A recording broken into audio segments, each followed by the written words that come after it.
It was a dream of mine to get it done. It took 8 years to get it sold, but here we are now. Did it really? Yeah, I started pitching the show in 2004. We didn't start till The automotive world was stunned when federal agents surrounded Richard Rawling's sprawling Texas estate at dawn.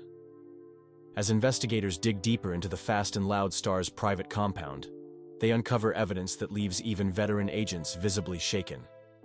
Richard Rawlings is now the center of national attention, and what authorities found on his isolated property might change everything we thought we knew about the television personality.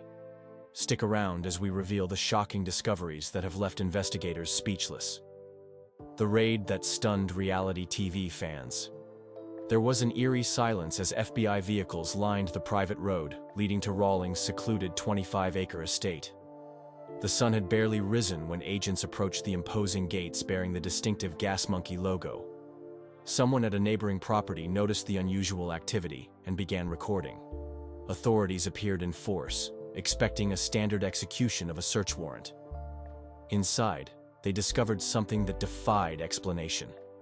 Richard Rawlings' main residence appeared normal at first glance, the expected luxury home of a successful television personality and entrepreneur.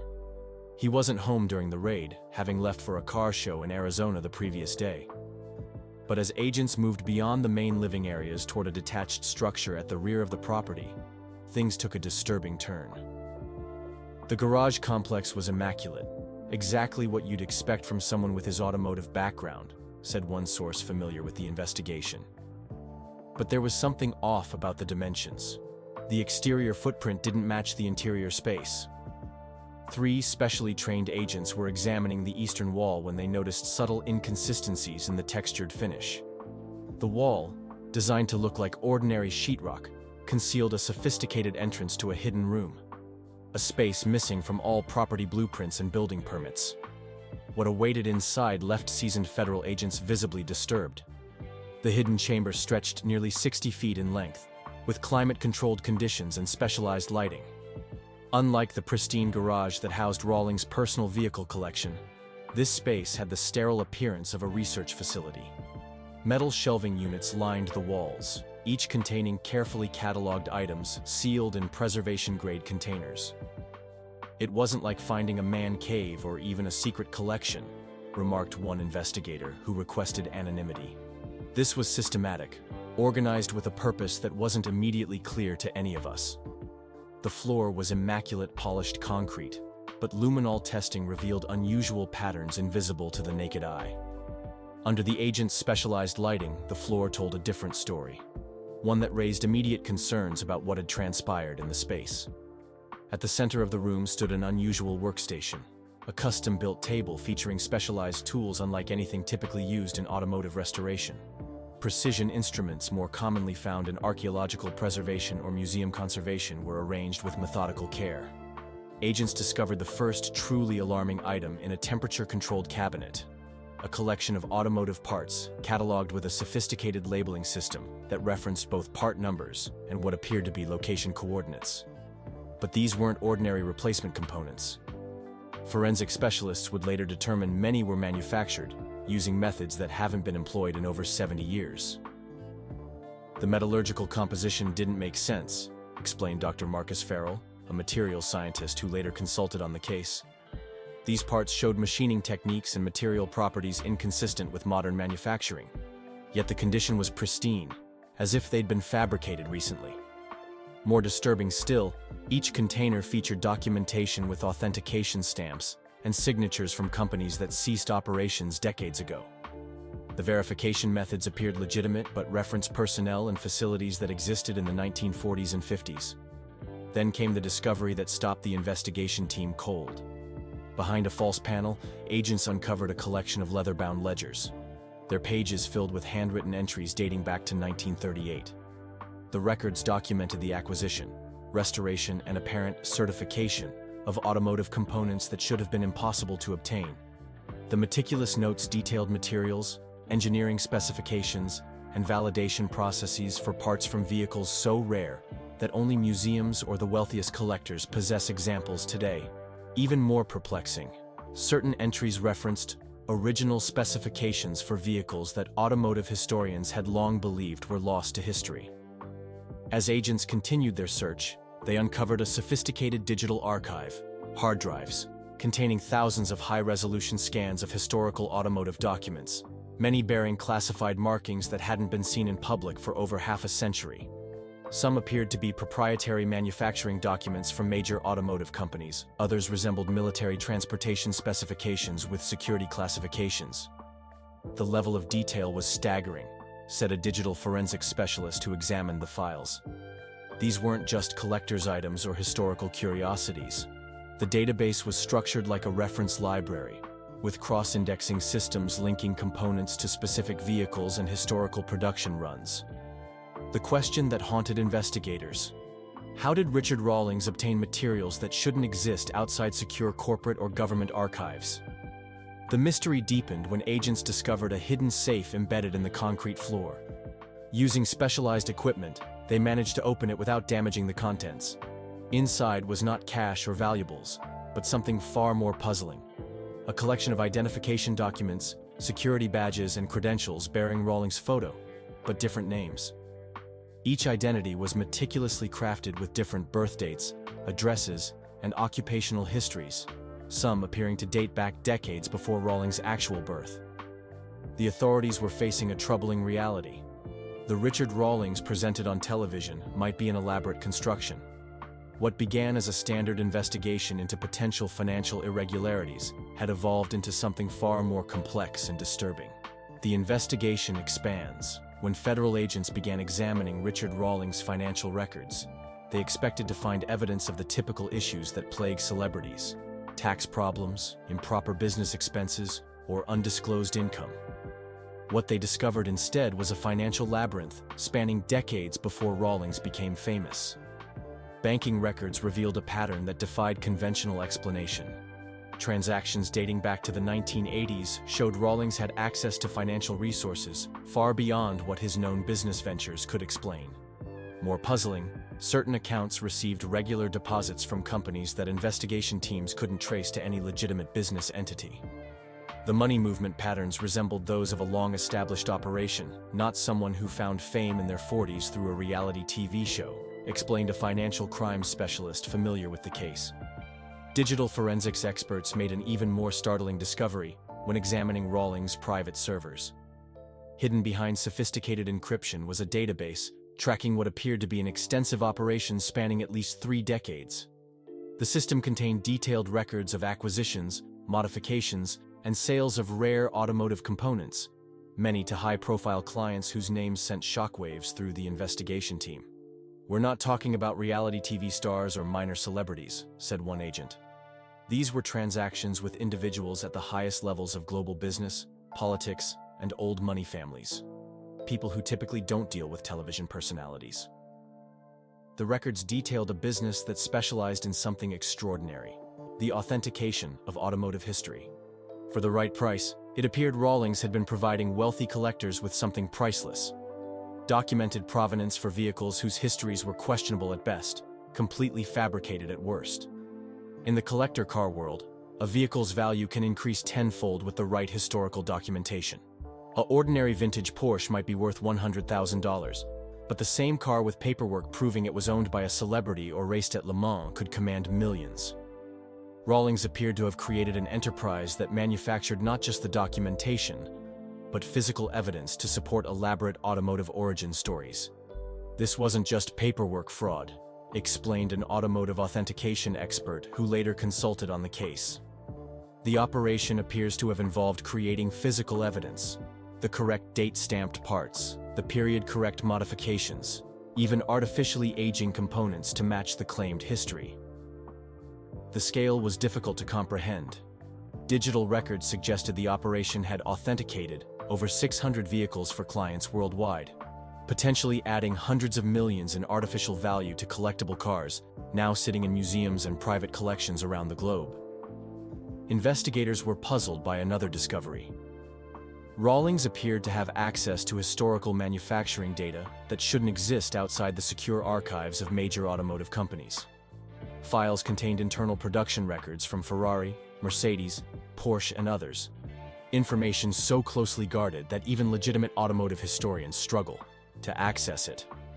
The question became not just what Rawlings was doing, but how he had obtained resources that should have been impossible to acquire.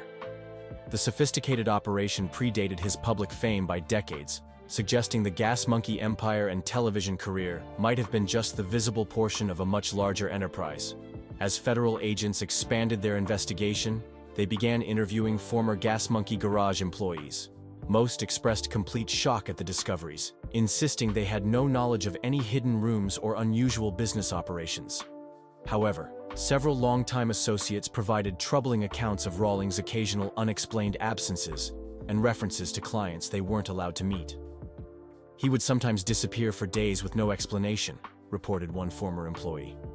When he returned, there would be these special projects that only Richard and one or two trusted people could touch. The rest of us weren't allowed anywhere near them, and they were never filmed for the show. Another former associate described unusual late-night deliveries. Crates would arrive after hours, always when most of the staff had gone home. Richard would handle these personally, and whatever came in those boxes never seemed to end up in the regular inventory. The investigation took another turn when agents began examining Rawlings' travel records. His public persona as a Texas-based businessman who occasionally traveled for car shows and business ventures concealed a much more complex reality. Flight records, hotel stays, and credit card transactions revealed a pattern of regular international travel to locations known for their secretive banking laws and private auction scenes. We documented at least 14 trips to Switzerland, Luxembourg, and the Cayman Islands in a 3-year period, said one investigator. These weren't vacations or public appearances. He would fly in, meet with specific individuals, and leave, sometimes staying less than 24 hours. More concerning to federal authorities were Rawlings' repeated visits to countries known for their lax regulations regarding historical artifacts and document authentication. These trips often coincided with private sales of vehicles with questioned histories suddenly receiving newly discovered documentation confirming their provenance. The digital trail led investigators to a network of websites and forums where high-end collectors discreetly arranged private sales. Operating under various aliases, Rawlings appeared to have been a central figure in this shadow market for years before gaining public recognition. He wasn't just a participant, explained a cybersecurity expert who analyzed the digital evidence. Based on server access records and account activities, he appears to have been an administrator and moderator for several of these exclusive platforms, the person who decided who got access to the marketplace. As the investigation expanded internationally, authorities uncovered connections between Rawlings' operation and several high-profile auction houses. Email exchanges suggested certain appraisers and authentication specialists had been cooperating with Rawlings' enterprise, knowingly validating questionable provenance in exchange for payment. The revelation sent tremors through the collector car world. If Rawlings had indeed been falsifying vehicle histories on an industrial scale, potentially hundreds of multi-million-dollar collector cars currently held in prestigious collections worldwide might be automotive fictions, ordinary vehicles with elaborate false histories. The hidden workshop reveals its secrets. The most disturbing discoveries came as forensic teams completed their analysis of the hidden workshop on Rawlings' property. What initially appeared to be a sophisticated restoration space revealed itself as something far more specialized. A facility designed for the methodical fabrication of automotive history. This wasn't just a chop shop or a place to fix up old cars, explained one investigator.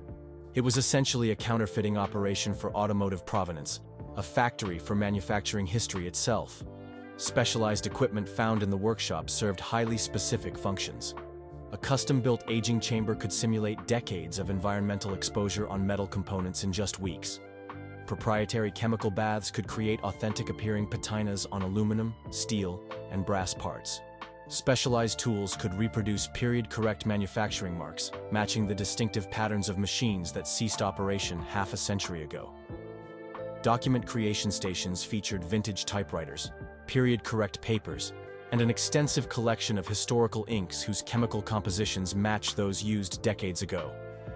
This attention to detail extended to an array of rubber stamps, sealing waxes, and signature guides reproducing the handwriting of long-deceased automotive executives and racing officials. The level of research and expertise required to create this operation is staggering, noted a document authentication expert brought in to assess the evidence. This isn't something an enthusiast could set up on a whim. This represents decades of systematic collection of reference materials, specialized equipment, and historical knowledge. The central database recovered from Rawling's servers revealed the true scale of the operation. It contained templates for creating documentation for virtually every significant racing and production vehicle, from the 1930s through the 1970s. Each entry included specifications for the correct paperwork, appropriate aging techniques, and even guidance on what type of dirt and residue should be present in specific components based on a vehicle's claimed history. If you wanted to claim your Porsche raced at Sebring in 1962, this system would tell you exactly what documentation you needed, what parts should show specific types of wear, and even what mechanical modifications would need to be present to make the story credible, explained the investigator. More troubling still, the system contained profiles on hundreds of automotive authenticators, appraisers, and historians, detailing their areas of expertise, known verification methods, and in some cases, personal information that could be leveraged to gain their cooperation or avoid their scrutiny. The workshop also housed equipment for creating components that shouldn't exist at all, parts for planned but never produced prototype vehicles, special editions that were proposed but abandoned, and missing examples from limited production runs. Using a combination of historical blueprints and modern manufacturing techniques, the operation could create what appeared to be legitimate period components that automotive experts would authenticate as genuine. Imagine discovering a lost prototype Ferrari that history says was destroyed, said an automotive historian who consulted on the case. With the right documentation and physically correct components showing appropriate aging, even experts would struggle to identify it as inauthentic. The provenance becomes circular. The car authenticates the documents, and the documents authenticate the car. Investigators were particularly troubled by evidence suggesting Rawlings might have had accomplices within major automotive manufacturers. Some of the reference materials and specification documents found in the workshop contained information so proprietary that it should have been impossible to obtain without inside access. This level of detail about internal production variations, engineering changes, and factory modifications isn't published anywhere, explained an industry consultant. These are the kinds of records kept in corporate archives and accessed only by trusted employees with appropriate clearance. The workshop also contained equipment for artificial aging of photographs, a critical component in establishing vehicle histories. Using period-correct photographic papers, chemical processes, and aging techniques, the operation could create what appeared to be contemporary documentation of a vehicle's racing history, celebrity ownership, or prototype status. The attention to detail was extraordinary, noted a photographic authentication expert. They weren't just printing images on old-looking paper. They were recreating the exact chemical processes used in specific time periods, matching the precise fading patterns that occur over decades of storage. Perhaps most disturbing to investigators was the discovery of what appeared to be a client assessment system. Files contained detailed profiles of wealthy collectors, including psychological evaluations designed to identify those most susceptible to believing elaborate provenance stories. Notes outlined specific approaches for different personality types, which clients needed extensive documentation, which responded better to exclusive information, and which were satisfied simply by paying premium prices. The operation had apparently been tailored to exploit the psychological drives that motivate high-end collectors, the desire for exclusivity, historical significance, and status within the collecting community. By providing seemingly irrefutable evidence of remarkable histories, Rawlings had apparently been selling not just automobiles, but compelling narratives that enhanced their owners' personal stories.